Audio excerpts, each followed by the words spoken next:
ladies and gentlemen. I'm Anne-Marie Morell, Editor-in-Chief and CEO of Politichicks.com and also the co-author of the book, What Women Really Want. I'm filling in for the irreplaceable Dr. Jaime Glazov. We've got a special show for you tonight, and the theme is going to be about the infiltration of Islam in the public school system. But we would be remiss if we didn't start the show by talking about the events that have happened this week in France. The slaughtering of 12 people by Islamic jihadists is what happened. I'm not going to pussyfoot around. It wasn't extremist. It wasn't radical. They were Islamic jihadists. And they killed people because of a cartoon depicting Muhammad. And the media, of course, has been whitewashing it. They're confused. They're baffled. They don't understand why they did it. Fox News wrote this headline: "Did an Islamic cartoon trigger deadly attack in Paris?" No, Fox News, a cartoon did not trigger this attack. Muhammad triggered this attack with his Quran, with his holy book, with his words. His followers were carrying out his orders. He told them, if anyone draws or depicts Muhammad, you kill them. And that's what they did. They were actually being good Muslims when you consider that that's what Muhammad told them to do. The bad ones, according to Muhammad, are the ones who don't carry out his laws and don't do what he tells them. So tonight with me are three infidels, and they are amazing freedom fighters. Our first guest is Cheri Goodman. Cheri formed the Calabasas-West Valley Act for America chapter. She is a retired teacher and has written political commentaries for Family Security Matters, Eagle Rising, Atlas Shrugs, and Israel Today. Thank you. Steve Amundson is the founder of the Counter-Jihad Coalition, the national activist group dedicated to educating the public on facts and truth of Islam. Becca Keating is the author of The Secrets of Powerful Communication, Confronting the Bully Within. Her new book series, Impact Your World, Empowering Parents to Educate, exposes the chilling tentacles of Islam in public schools and the textbook industry. So welcome to the Glazov gang. I'm so happy to be with all of you. These are sad and angering, it's been a passionate kind of day for all three of us. We've been sharing emails throughout the day. And I want to get thoughts about what happened in France from each of you. But I also want to start by reading something that Jaime wrote. He posted this statement on his Facebook page, Jaime Glazov, of course. "Watching media all day. Nothing about the prohibition of imagery and pictures in the Islamic Hadith. Every report and person that ignores the root cause of this crime is complicit in this crime. The murderers of this crime would not have been in France if the root cause was acknowledged and acted upon a long time ago. But denial of the root cause made it easy for them to be in France. Jihad denial equals enabling of jihad." So, Well said. Yes. Steve, you're the one that was the most upset online today, so have at it. Yes. What are your thoughts about what happened? You know, what happened today, Muslim gunmen in cold blood murdered 12 journalists is what it amounts to. It was a massive attack on our freedoms, our liberties, on what America stands for, what Western civilization stands for. And it was just a bloody, cold-blooded murder of these people. Becca, what are your thoughts about what happened with the media, though, the media's reaction? Well, I think it's pretty typical because the media does portray a narrative that is not always accurate. And so it deceives the public is what happens. And so you have, as it were, like a bully in the media that's portraying a certain ideology. And then we're here to tell what's really going on, what's really the truth. And so we're glad you tuned in. But it's frustrating because you hear it on the news, every station, and yet you wish the public knew the accuracy of and the truth of it all. Cheri, you work with Act for America, which is one of the greatest organizations we have out there. What is the problem with them calling them Islamic jihadists? Okay. Because that's what they're called in their holy book. Yes, yes.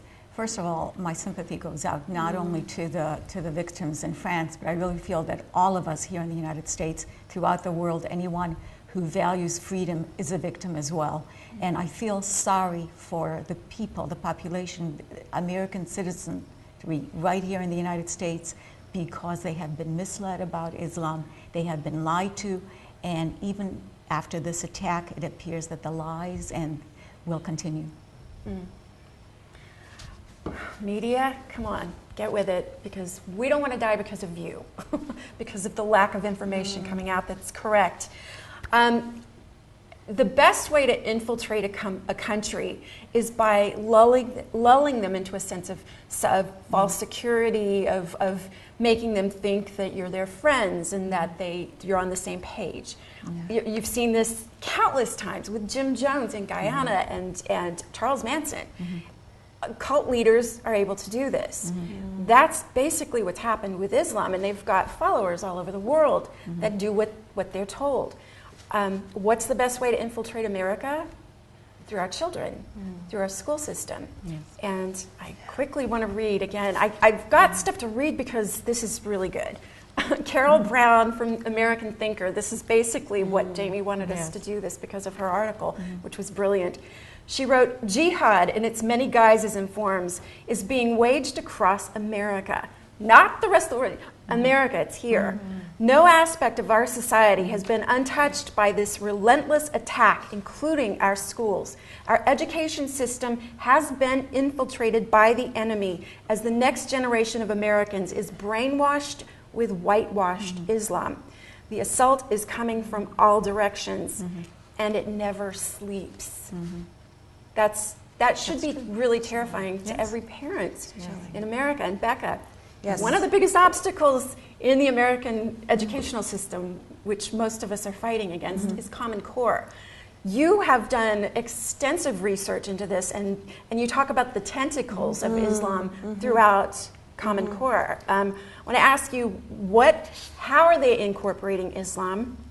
Who is behind this infiltration, and what do they have to gain by doing this? Well, first of all, Common Core is, for those that don't know, is a nationally, federally mandated way of testing our children. And what they don't tell you is it's not just testing our children, but there's a curriculum that comes with it, particularly in the area of math and literature. And as I began to dig down deeper and deeper in the area of literature, they're actually eliminating our classics and a lot of the literature that we would learn and study in order to know our history. And what is coming in is a change in our textbooks. That's where I started to see the funding from the Middle East coming into the textbook industry and actually changing the history for our children. One particular history book, 4 chapters are given to Islam and the Islamic religion and culture. But they don't just talk about the facts. They have a bent to it that make it look really good and really nice, and yet they have 1 paragraph on Judaism. And so it's very slanted, and so the textbooks are part of it, the curriculum of planning a course for your class to go visit a mosque, but they don't just visit the mosque, they have an imam talking to them, they learn how to put their coverings on. Like Bible school for Christians. Exactly. Wow. And that's the irony. You know, it's not just learning about a particular culture, it's actually embracing that culture by doing certain different behaviors. And a parent would not know this unless their child came home and said, "Guess what, Mom, we did this today." And so as the parents are finding out, sadly enough, that's why we're here today, to tell you parents to beware. They are then going to the supervisors and the others that are in charge and saying, "We don't want this," pulling their children out. And guess what? They're going, "What's the matter with you? You don't want this culturally enriched idea." Well, they don't understand the infiltration of the ideology that is detrimental to these children. And yet they're being deceived. That whole thing of deception is going through the system.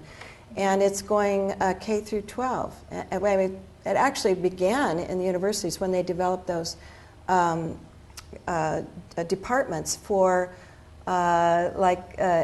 Saudi Arabian culture or Islamic culture thinking that would be helpful to us. And yet that was the door that they started to come through.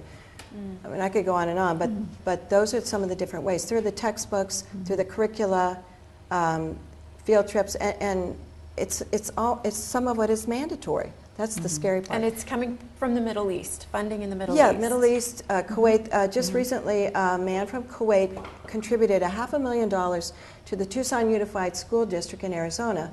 For what purpose? So that the high schools would teach Arabic, Islamic culture, Islamic religion. Well, if you were offered $500,000, you were the head of that school district, you'd probably say, "Oh yeah, thank you very much." Well, because they're diving in and basically brainwashing our children. And I think parents just don't know about it. So share this with your friends, your other parental friends, and let them know that we're here to tell the truth. What's really going on. Steve and Sheri, you've been active in what's happening in Manhattan Beach, California School District. Manhattan Beach is this beautiful little beach community. It's one of the places that everybody goes to feel safe. And what's going on there? Because there's something happening at the middle school that you've been fighting. Sheri, what's an overview of what's happening? Well, I went to the first school board meeting, and Steve went to the second one, and I spoke before the school board meeting. A parent had pulled their child out of the district because they were teaching the tenets of Islam. And this is occurring throughout the country under the guise of multiculturalism. They, and by they I mean the Muslim Brotherhood and the various front groups, has infiltrated our educational system. And they've done it through the textbooks, and they've done it through the core curriculum. We actually have a man, well, let's just say it's the Council on Islamic Education. The man that runs and heads that particular council is a man by the name of Shabir Mansour. I can't believe I remembered his name. But his organization has influenced every major textbook publisher across the country. And here in America, here in America, he has ties to CARE, the Council on American Islamic Relations. He has ties to MPEC, the Muslim Public Affairs Council, and his head researcher and the person who writes the textbook manuscripts is a woman named Susan Douglas. She is a convert to Islam, and she too has radical ties. She taught at the Saudi Arabia Islamic Academy, which is a very controversial academy.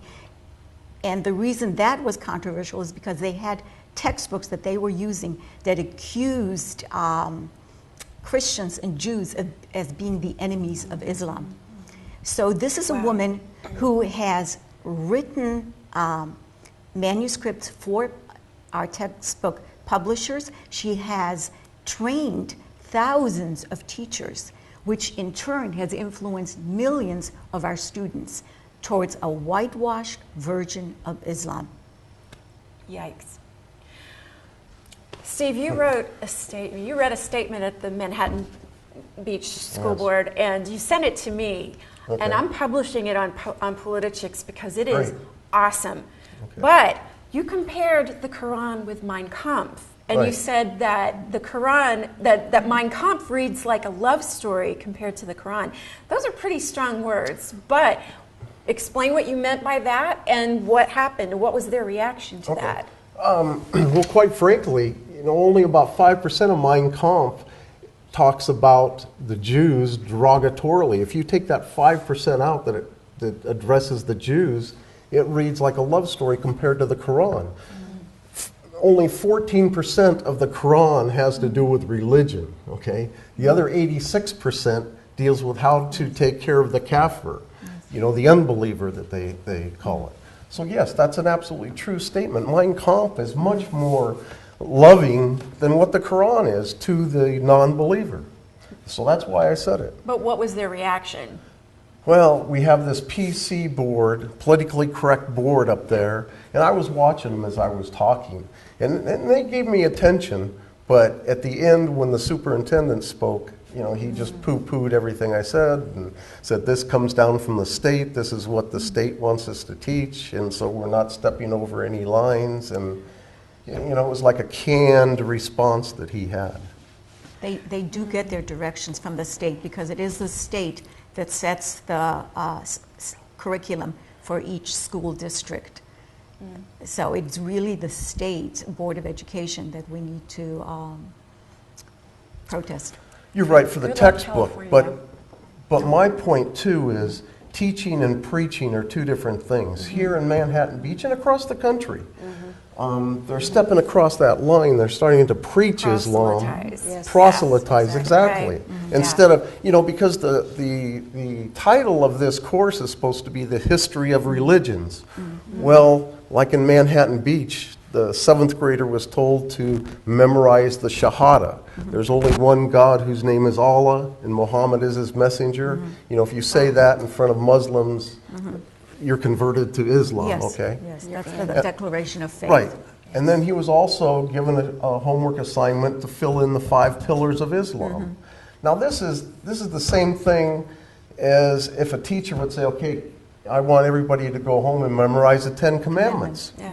The ACLU would be on that school in a heartbeat if their assignment was to memorize the 10 Commandments. Yeah. Yes. There really is a fine line between teaching the tenets of Islam and teaching the history of Islam. And That's what I wanted to ask you, because you're a former educator. Yes. And everyone will accuse all of us, because we're talking about this openly, of being religiously intolerant. But this isn't about religion. Tell us the difference. If we teach Judeo-Christianity, history, we have to teach Islam, history. But Right. what's the difference between what they're doing? The difference is that when they're teaching Islam, not only are they teaching the tenets of Islam, like the 5 pillars of Islam, like the Shahada, there is no God but Allah, but they're only teaching a whitewashed, a biased version of Dar al-Islam, the House of Islam version of Islam, which exists. What they're failing to teach is Dar al-Harb, which is the house of war, where all of us kafirs are placed. So they're teaching a one-sided version of Islam. They're not teaching them that, for instance, the first war we ever fought was against the Barbary pirates, who were Muslims. And the reason we were at war with them, we went to war with them, was because they were holding our ships for ransom. And Thomas Jefferson came along and he said, no, this is costing us too much money. We are going to go to war. And so we went to war because we refused to pay the jizya, which is a tax imposed upon all non-believers. And when Thomas Jefferson met with the sultans in Tripoli, they explained to him, it is our duty to place a tax on you because you are unbelievers.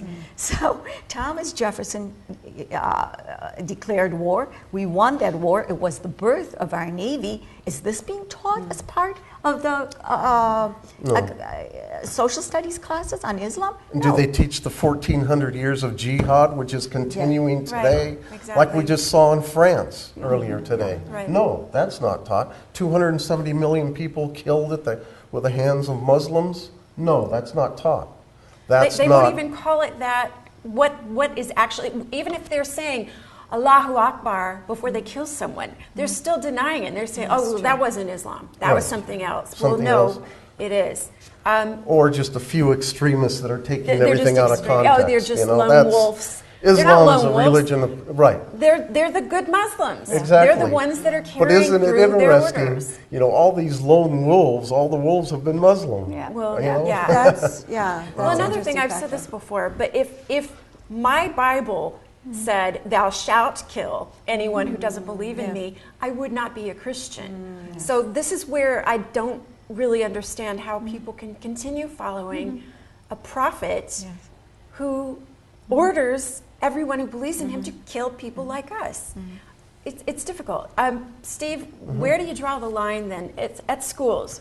Between teaching and proselytizing. Where you draw, you got to teach the facts, the history, okay, the truth of Islam. Like I was saying a little bit ago, you got to talk about the 1400 years of jihad, the good and the bad And of why the Islam, Crusades okay, happened. and why Yes. the Crusades happened, which were a defensive maneuver against the jihad that was occurring. Yeah. That's not taught. So you gotta. I thought the education Well, they teach system. what the Crusades are. They Right, talk right. about how evil and horrible and disgusting Right. and despicable Christians are. And yeah. Right, but they don't talk about that. They don't talk Why that about happened. Right. stoning for adultery, all the things that fall under Sharia law. Yeah. Women are treated much less than men are. We treat our animals here in America better than the Muslims treat their females. They don't talk about all this kind of stuff. Right. That's what they have to start talking about, so that these young, impressionable minds are not saying, wow, that's something neat. I think I should become a member. Now, Becca, how do we do that, though?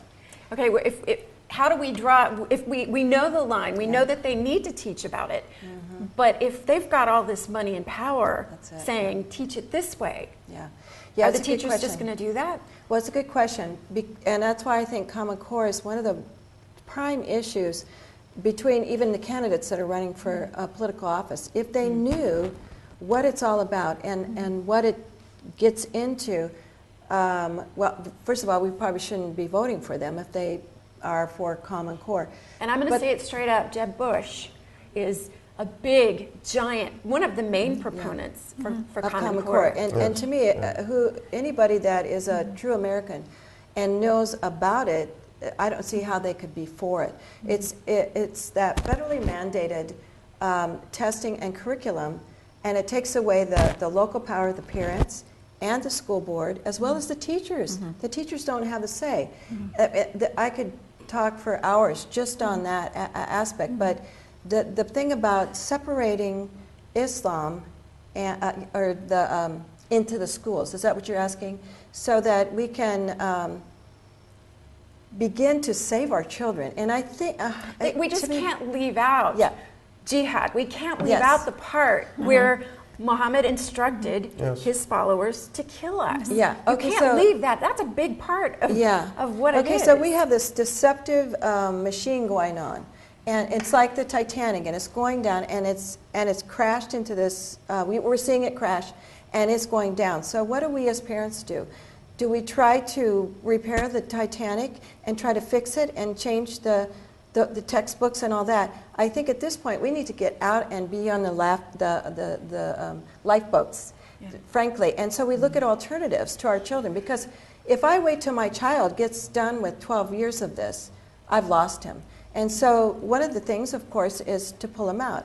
And there's homeschooling, there's unschooling, there's charter schools, there's private schools, and other alternatives that are there. And I think a parent needs to know that save the children. I mean, get in the lifeboat. There's things we can do with this, but it's like the Titanic. It's going down. And how do you pull that up and out? And I'm talking about the school system, the public school system. How do you do that? Well, and there's other things you can do within the society, but that alone is a big, big force downward that I think we just got to pull our kids out. Here's a scary thing, though. So many parents, single parents, poor people, they can't afford to pull their kids out, and they're not going to. So those kids, the ones from broken homes and the poor kids, they're the ones who are probably going to be more easily influenced than the other kids that are going to be left there. I actually give an example of that in my book regarding 2 black children whose mother was so poor she had to work 3 jobs.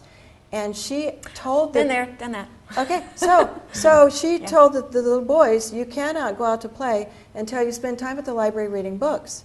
Well, these little black boys that were very poor went on, and one of which became one of the most famous neurosurgeons in the country, if not the world, and that is Dr. Ben Carson. And so when people say to me, well, they're poor, well, they can't afford it, well, guess what? Maybe there's alternatives. I mean, there's people in New York that are hiring tutors because both of them are working, but they're pulling their kids out and hiring tutors. That's one alternative. Another is doing some tag teaming. But I'll teach one day and my friend will do it another day. I mean, what are we going to do? We've got to save the children, and there are alternatives to it. And I feel like I need to let the parents know that we don't have to let them go down in the Titanic, but we can do other things. So if you want more details, you have to read the book. Oh, absolutely. And what's the name of your book again? You're supposed to Impact say it a lot. Yeah, Impact Your World. Impact Your World. Empowering parents to educate, because they're the key factors that can have the influence to impact culture through the children. And right now, Islam is being impacted on them and through the public system. Now I want to get back to you and talk about Saudi Arabia in a minute. But yes, Steve. I was just going to say one thing I've been doing in my presentations that I give, and I did it at the Manhattan Beach School Board meeting. I made the analogy that Islam is much more similar to Nazism than it is any other of the major world religions.